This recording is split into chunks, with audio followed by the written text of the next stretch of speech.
Ես երեք նայում էի մի հատ, ես չէի հիշում որ տենց բան այնքան Արցախը Հայաստանը եւ վերջի փաստորեն օրը նաեւ ասելա որ չէ դա հիշում էի, դա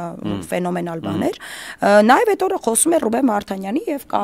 Սամվել Կարապետյանի մասին։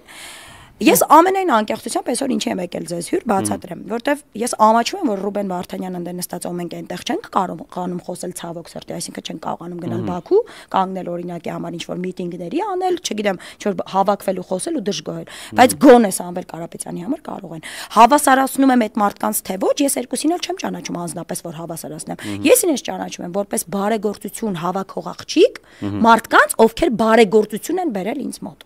Իմ վերջի կապը Սամվել Կարապետյանների ընտանիքի հետ, Կարապետյանի ներողություն, Կարապետյան ընտանիքի հետ, եղել է, երբ որ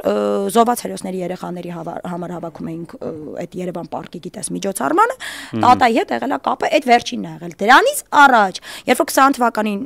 23 թվականին ներողություն արցախահայերը սկսեցին ցավոք սրտի արդեն Արցախից գալ Հայաստան ու այդ կիսացեղասպան վիճակներ կտիրում, այդ առաջի մարդներ, ով Ռուսաստանում մեր ընկերուս այդտեղ հիմա Լիլիթը նստած է,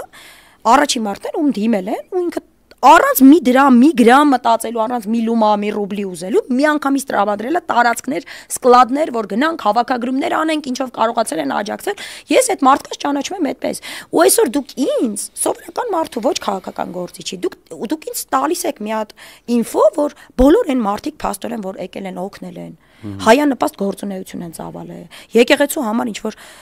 չգիտեմ, թեկուզ հովանավորներ են կանգնել, որ ավել եկեղեցիներ վերակառուցվեն կամ կառուցվեն, դուք իրանց բոլորին մեր հայերի սովորական հայերիս աչքից փորձում եք գցել, հավասարացնել զերոյի, ասել որ ոչ մի բան չեն արել, ու այդ քարոզչական մեքենան խոտ տված, հիմա գալիս եմ քո հարցին ազդելու է դա լայն մասաների վրա, թե չէ, քարոզչական մեքենան խոտ տված, անընդհատ մեզ լսացնել, որ Սամվել Կարապետյանը հարուստ է, որովհետև դուք աղքատ եք։ Ախպեր, տենց չի։ Իսկականից։ Լուրջ եմ ասում, հիմա լայն մասաները որ իսկականից այդ են ուզում։ Մեր խոսածը։ Ոնց որ սկզբից ես տենց եմ հասկանում, ամենայն անկեղծ եմ, ես այդ քարոզչական մեքենան տենց եմ հասկանում։ Չէ, Ժորժան, Սամվել Կարապետյանը հարուստ է ու ինքը պիտի լինի իմ երեխաների ու իմ սերունդների համար հետագայում որպես օրինակ, որ հասարակ մարդը կարա առանց երկիր թալանեն ու իդեպ ցեզա վերաբերվում հիմիկ մարդիկ, որ կարա առանց երկիր թալանելու, կարա առանց ոչ մի բանի, ոչ մի պետական պաշտոն չունենալու,